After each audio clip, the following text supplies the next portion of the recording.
जय श्री महाकाल। आदेश। साबर मंत्र क्या है और साबर मंत्रों का प्रभाव क्या है? साबर मंत्रों की क्यों रचना हुई, किसने की? तो साबर मंत्र सर्वप्रथम महादेव जी ने उत्पन्न किए थे। साबर मंत्र गोस्वामी तुलसीदास जी ने लिखा हुआ है रामचरितमानस में कि कल विलोक जग हित हर गिरजा, साबर मंत्र जाल जिन सृजा। अर्थात कलयुग को देखते हुए महादेव ने कल विलोक अर्थात कलयुग को देखते हुए कल विलोक जग हित हर गिरजा, जग के हित के लिए साबर मंत्र जाल जिन सृजा। पार्वती जी को बता रहे थे कि इसलिए इस कारण से साबर मंत्रों की रचना हुई। लेकिन मैं आपको एक कहानी सुना दूं, क्योंकि बात यह है कि उदाहरण जब सटीक होते हैं तो मर्म बहुत अच्छी तरीके से समझ आता है। तो ये कहानी है एक ऐसे व्यक्ति की कि जिसका नाम बहुत हो रहा था, उसे लोग ज्ञानी मान रहे थे।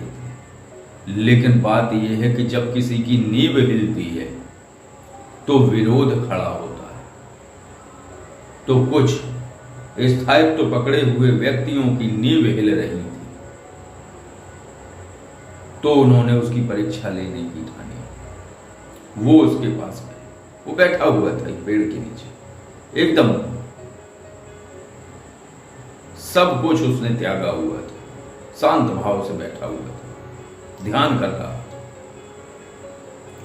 उसका एक ही काम था, लोगों को बताना, लोगों को सत्संग सुनाना, लोगों की समस्याओं को सुनना, उनका निराकरण करना। तो ये सारी चीजें चलती रहती थी। तो फिर क्या हुआ कि वो पहुंचे तो बोले क्या कर रहे हो? तो वो एकदम से चौंक गया। कुछ नहीं, बोले बैठे हुए। अच्छा, हमने सुना है कि तुम बहुत ज्ञानी हो। अरे नहीं महाराज, हम कहाँ ज्ञानी हैं, हमें कोई ज्ञान नहीं आता, हम ना पढ़े हैं ना लिखे हैं। तो वो महापुरुष बड़े प्रसन्न हुए। तब तो इसको वेद उपनिषद का कतई ज्ञान नहीं होगा। बड़े खुश। हमने सुना है कि तुम्हारे बहुत अनुयायी हैं। तो बोले मैं बचता हूं, मैं छिपा हुआ हूं, मैं नहीं चाहता हूं लोगों की भीड़ मेरे पीछे आए, क्योंकि जब वो मेरे पीछे आते हैं तो मैं असहज हो जाता हूं। बोले अच्छा। तो बोले फिर क्यों वो मेरे पीछे, फिर क्यों वो तुम्हारे पीछे आते हैं? अच्छा तुम एक बात बताओ, तुम लोगों को किस तरीके से बरगलाते हो? अरे महाराज, हम कहाँ बरगला पाते हैं, हम कैसे बरगलाएंगे? हमारी शैली, हमारी भाषा बड़ी सहज है, हम कुछ नहीं जानते, हमें जो समझ आता है हम उन्हें वो बता देते हैं। लोगों को पता नहीं क्यों क्या रस आता है कि हमारे पीछे भागते हैं। तो बोले अच्छा तुम एक बात बताओ, तुम प्रार्थना क्या करते हो? बोले प्रार्थना तो मैंने कभी पढ़ी ही नहीं, मैंने कभी सुनी ही नहीं। मैं तो बस जो मन में आता है मैं अपनी प्रार्थनाएं बना लेता हूं। तब तो वो महाराज जी और खुश हुए। वाह क्या बात है, इसको फंसाने में तो बड़ा आनंद आया। ये तो फंस गया जब ये कुछ जानता ही नहीं है। तो बोले फिर भी क्या प्रार्थना करते हो? तो मैंने एक बार लाइव में बताया था इस कहानी में। तो उसने बताया बड़ी सहज भाव से। बोले मैं शिव भक्त हूं, मैं महादेव के मंदिर में जाता हूं, मुझे ज्यादा ज्ञान है नहीं, मैंने वेद उपनिषद पढ़े नहीं है, मैं ज्यादा सत्संग में गया नहीं, बस मुझे तो भरोसा था, मैं महादेव से अपने मन की बात कह देता हूं, वो सुन लेते। तो बोले कहते क्या हो? बोले मैं ये कह देता हूं महादेव, जब नंदी बाबा को प्यास लगे हमें बता देना, हम उन्हें पानी पिला देंगे, हम आपको नहला देंगे, आपके बाल साफ कर देंगे, आपकी भस्म जो शरीर पर लिपट जाती है हम उसे साफ कर देंगे, हम दोबारा नई भस्म लाके आपको लगा देंगे। बस महादेव कृपा करे रहना कि ये भक्ति ना क्षीण हो पाए, इसको बढ़ाते रहना, ये प्रार्थना करता हूं।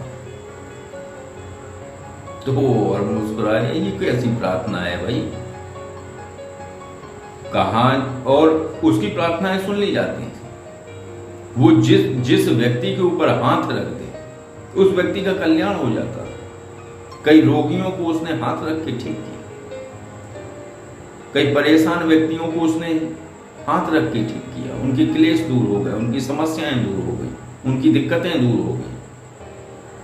जो रोगी थे उनके रोग ठीक हो जाते थे, उसकी बड़ी प्रसिद्धि हो रही थी। आखिर बात क्या थी? बात सीधी साफ सुथरी थी कि उसे भले शब्द ना आते,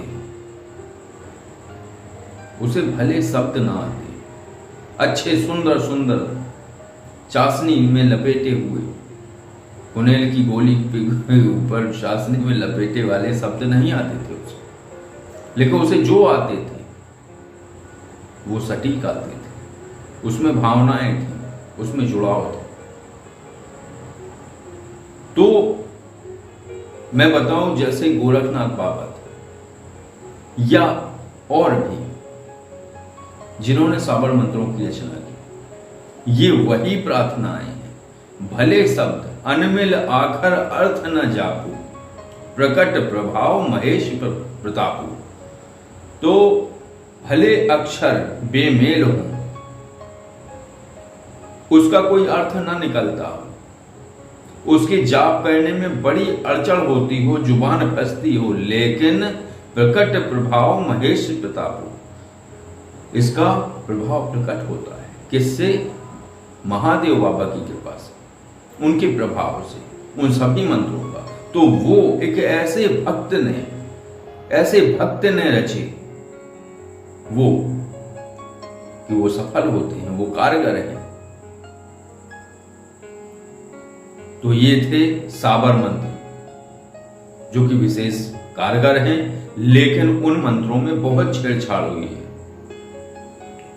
उन मंत्रों में बहुत छेड़छाड़ हुई है, उन मंत्रों में प्रयोग किए गए हैं, उन मंत्रों में तुकबंदी बिठा ली गई है, कुछ मंत्रों को पढ़ के नए मंत्र बनाए गए हैं, लेकिन उनमें वो तासीर नहीं है, क्योंकि वो उस भक्त की भावना थी, लेकिन ये नकलचियों की भावना थी।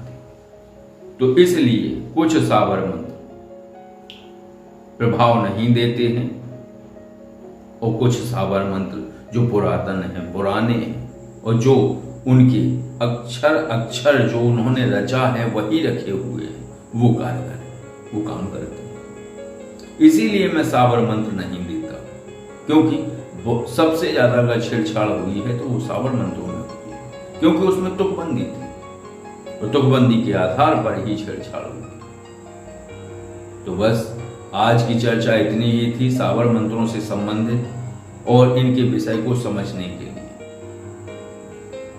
तो अगर ये जानकारी आपको अच्छी लगी हो तो वीडियो को लाइक करिए, और अगर आप किसी आध्यात्मिक विषय पर जानकारी चाहते हैं तो आप कॉल मी फॉर ऐप के माध्यम से कॉल कर सकते हैं, और अगर आप साधारण विषय पर जानकारी चाहते हैं तो ये जो नंबर स्क्रीन पर दिख रहा है, इस पर आप कॉल और व्हाट्सएप दोनों कर सकते हैं।